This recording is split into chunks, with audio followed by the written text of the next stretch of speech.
Welcome back to Football Daily, where today we bring you our top 10 of football's craziest arguments. 10. Van Gaal versus Cruyff. Both players with Ajax in the 70s, though Van Gaal never got on the pitch, these two Dutchmen were polar opposites. While Cruyff promoted flair and solo talent, Van Gaal wanted his players to be cogs in a rigid machine. Van Gaal claimed that the beef started with a dinner at Cruyff's house in the 1980s.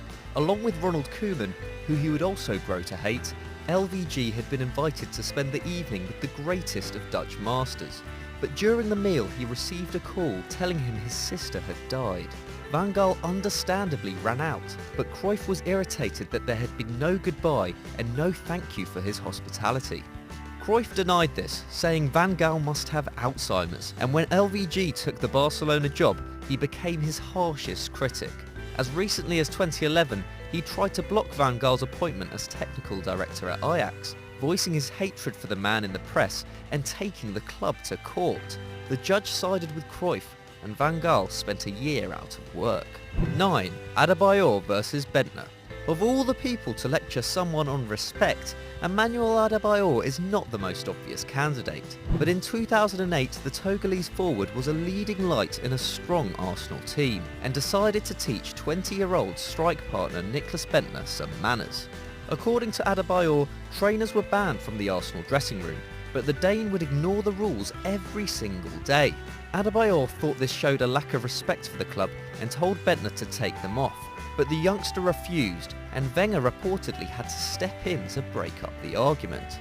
A few days later, during a League Cup match against Spurs, tensions were still running high, and the men even squared off while defending a corner. This time, Adebayor headbutted Bentner, leaving him with a bloody nose. But Arsene Wenger claimed he hadn't seen the incident. 8. Riise versus Bellamy. Craig Bellamy could start a fight in an empty room, but the Welshman had no shortage of sparring partners during his spell at Liverpool. Apparently, Bellamy and the Kraken himself, John Arne Riise, came to blows before a Champions League fixture against Barcelona back in 2007. The Reds were in Portugal, and boss Rafa Benitez told them they could have one beer, which Bellamy evidently interpreted loosely. Before long, the players were drunk and singing karaoke, with Bellamy trying to get Riise to join him. But when the Norwegian said no, Bellamy waited until everyone had gone to sleep before sneaking into the defender's room and hitting him on the arse with a golf club. The next day, Riise turned up at Bellamy's room for round 2, but the Cardiff native pussied out. It didn't affect their performance though, as Liverpool went on to record a famous 2-1 victory over Messi, Ronaldo and co, with Riise and Bellamy scoring both the goals. 7. Vela versus Mexico. Once touted as the new Cuauhtémoc Blanco, Carlos Vela has had a fractious relationship with his country's national team. In 2010, most of the squad, including Javier Hernandez, were fined for partying after a game against Colombia, but Vela and Efrain Juarez were banned from playing for 6 months. When the suspension expired, Vela was recalled, but refused to play for his country on 3 separate occasions. As a result, he missed El Tri's 2012 Olympic triumph, as well as the 2014 World Cup, where Mexico exited narrowly in the round of 16. During the 4 seasons he spent out of the national setup, Vela notched 52 goals and claimed 31 assists for Arsenal and Real Sociedad. And on his return to the lineup in November 2014, he scored twice in a 3-2 win over the Netherlands. 6. Lasseau versus Fowler. Graham Lasseau was always an outsider in football. The England international was middle class, unlike many of his teammates, loved art and poetry, and was known for his liberal politics. Over time, the press and fellow players decided that the reason didn't fit in was that he was gay, and the story began to spread. At the time, openly gay footballer Justin Fashanu had just committed suicide, and while Lasseau was sick of the abuse, he didn't want to marginalise gay players and fans any further. But things came to a head at Stamford Bridge, as Lasseau's Chelsea took on Liverpool. Reds forward Robbie Fowler was booked for a bad tackle on Lasseau, but then called the defender a puff and told him, "You take it up the arse." Lasseau refused to take the free kick and was booked for time wasting, and the pair continued to kick and elbow each other for the rest of the game. Afterwards they were both charged with misconduct, as English football once again refused to take a stand. 5. Lampard versus Fabregas. There's never been any love lost between Arsenal and Chelsea, and though Lampard and Fabregas were both classy footballers, the two hated each other on the field. The rivalry stemmed from the 2007 League Cup final, when Fabregas pulled the Englishman off Colo Touré by the neck. Somehow, neither player got sent off as Chelsea ran out winners, but the hatred continued and even followed Cesc back to Barcelona, as Lampard got booked for a scissor tackle on the Spaniard during the 2-2 draw at the Nou Camp in 2012.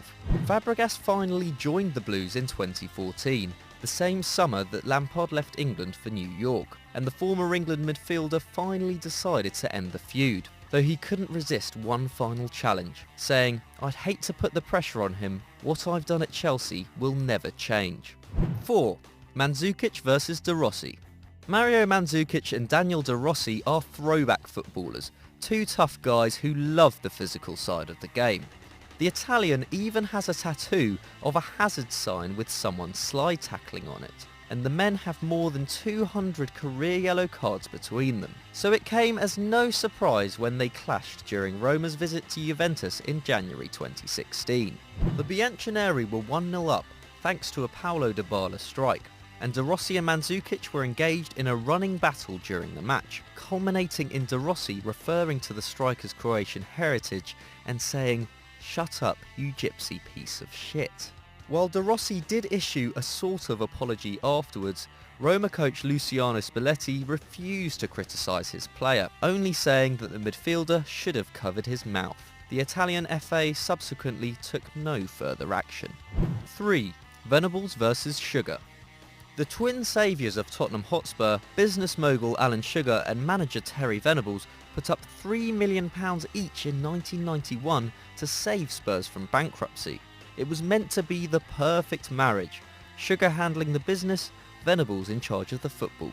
Spurs were in more than £10 million of debt, a huge sum back then, and Sugar had told Venables that the club couldn't make any signings.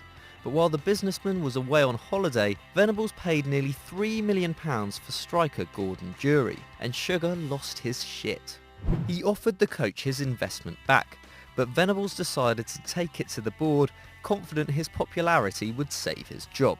It didn't, and a messy court case followed as the two men fought for the control of the club. Sugar won, and a quarter of a century on is overseeing Spurs' move into a new £750 million stadium. Venables, meanwhile, runs a hotel in Spain. 2. Larios versus Platini. Jean-François Larios was once thought to be the future of the French national team. The midfielder won 3 titles with Saint Etienne alongside Michel Platini, attracting interest from Barca and Real Madrid, and was called up to play with his talented friend again at the 1982 World Cup. However, France lost their first game 3-1 to England, and Larios was mysteriously dropped from the lineup for the next game, and the one after that. Soon, rumours appeared in the press that the Algerian-born hardman had been having an affair with Platini's wife Chantal, and the squad sided with their superstar. Les Bleus went all the way to the semi, where they lost to West Germany. Larios appeared just once more for his country in the third-place playoff, in which Platini did not appear.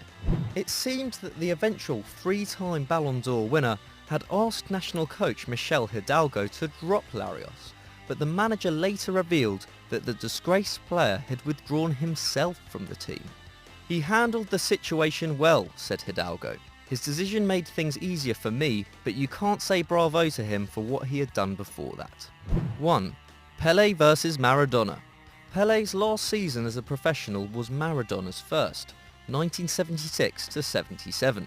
But despite never facing each other, the two men's talents made them enemies. Each named the greatest of all time, and representing ancient rivals Brazil and Argentina, they've hated each other for decades.